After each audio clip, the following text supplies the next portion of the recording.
Welcome back to the TYSK report. This is MMC bringing you the things you should know happening in the world of technology.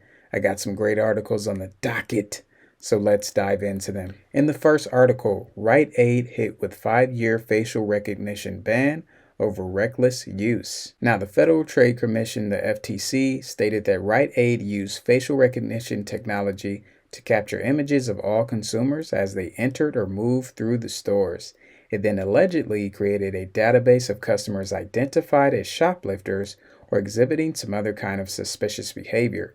For some customers, the database would have accompanying information such as names, birth dates, and the activity deemed suspicious by the store, according to the complaint. When a flagged shopper entered a Rite Aid store with facial recognition technology, the FTC says employees would receive a match alert, and then the employees allegedly follow customers around stores, perform searches, publicly accuse them of shoplifting, and even ask the authorities to remove certain shoppers. Additionally, the pharmacy chain didn't inform customers that it used facial recognition technology, and employees were instructed to not reveal this information, the complaint states. So Rite Aid did this from 2012 to 2020. That's about 8 years. And within those 8 years, they was using this technology without people even knowing. So now that we're in 2023, who's to say that stores aren't using this technology on all of us right now? And a very concerning thing about that article was the flag shopper statement and how this could be used in the future if stores were to make it a standard to implement facial recognition technology. A person could be flagged for their shopping habits, what they buy, so other outrageous things they can get flagged for. So this is just something to be on the lookout for as a heads up. On to the next article. Hyperloop One is reportedly shutting down. One of the longest running Hyperloop startups is reportedly shutting its doors. Hyperloop One, once backed by Richard Branson's Virgin Group, will cease operations on December 31st, according to Bloomberg News. It's the latest stumble in the tech industry's attempt to bring life to an Elon Musk first put forth in a white paper in 2013. And it comes after Hyperloop One raised and spent hundreds of millions of dollars since its founding in 2014. Now, the original pitch for the Hyperloop was to build lengthy vacuum-sealed tubes for shipping people and goods at super high speeds. Aside from a handful of tech demos and test tracks, though the idea still hasn't taken off. So this company was trying to build out what they have overseas in places like China where they have their speed trains. But, here that's probably not going to be a thing right now. Maybe it might in the future. So I'm sure this was a loss that Elon Musk did not want to take. But now with Hyperloop beginning to dwindle away and we're going into 2024, Elon Musk still has X, SpaceX, and then Tesla. So with those three companies, he could begin to focus more on that and put more of his energy into that, which could begin to provide more opportunity for him to implement ideas and features. So we could see a lot of changes or great things coming from those companies in the future. Moving on to the next article. You can create your own AI songs with this new Copilot extension. Microsoft's AI chatbot Copilot will now be able to churn out AI songs on demand thanks to a new plugin with Suno. The Cambridge-based AI music startup offers a tool on Discord that can compose an original song complete with lyrics based on a text prompt. Now, Copilot users will be able to access Suno using the Microsoft chatbot. One key difference between the plugin and Suno's Discord is the Suno plugin can only generate one song per search result, while the AI on Suno's own site will get you 2 songs per prompt, says Microsoft's Senior Communications Manager, Donnie Turnbull. Suno forbids its free users from, say, monetizing generated AI songs on YouTube or Spotify, but it gives paid users commercial rights to their songs. However, aspiring ghostwriters should keep in mind that Suno owns the rights to any songs generated by free users, though sharing on social platforms or other non-commercial uses is allowed.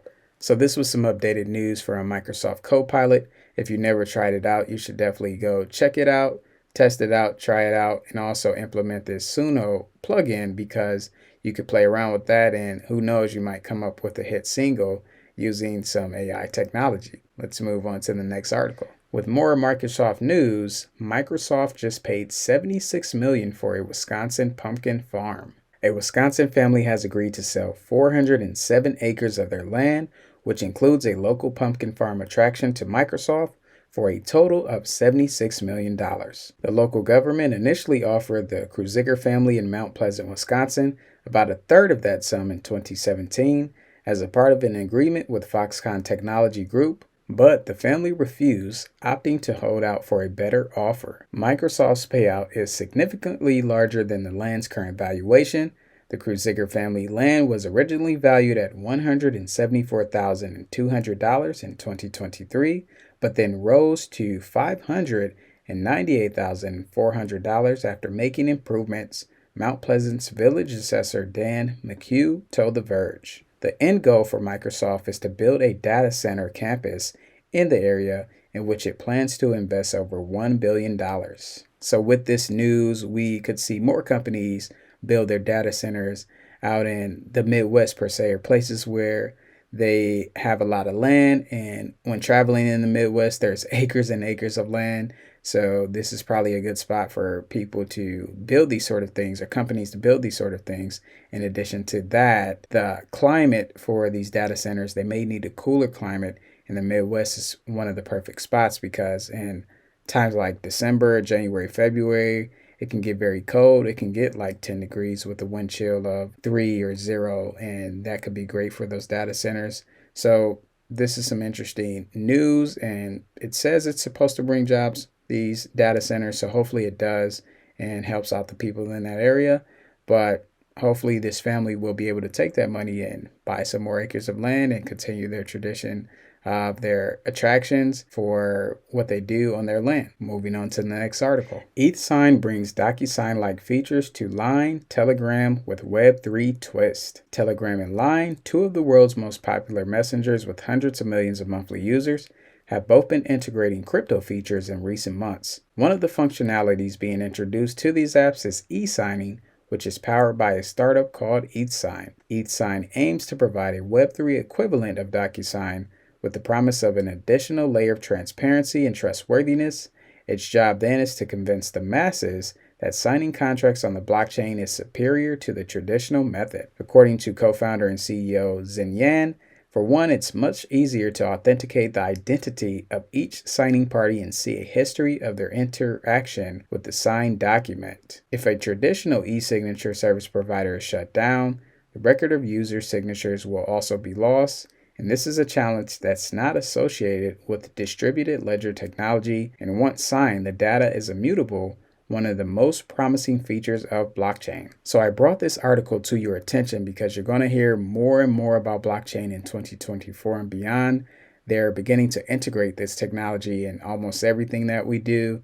So when it comes to a wallet, most people, or I should say everyone, is probably going to have a wallet because this is probably going to be the place where in the future you're going to hold your documents such as deeds to your house or your title to your car or your IDs.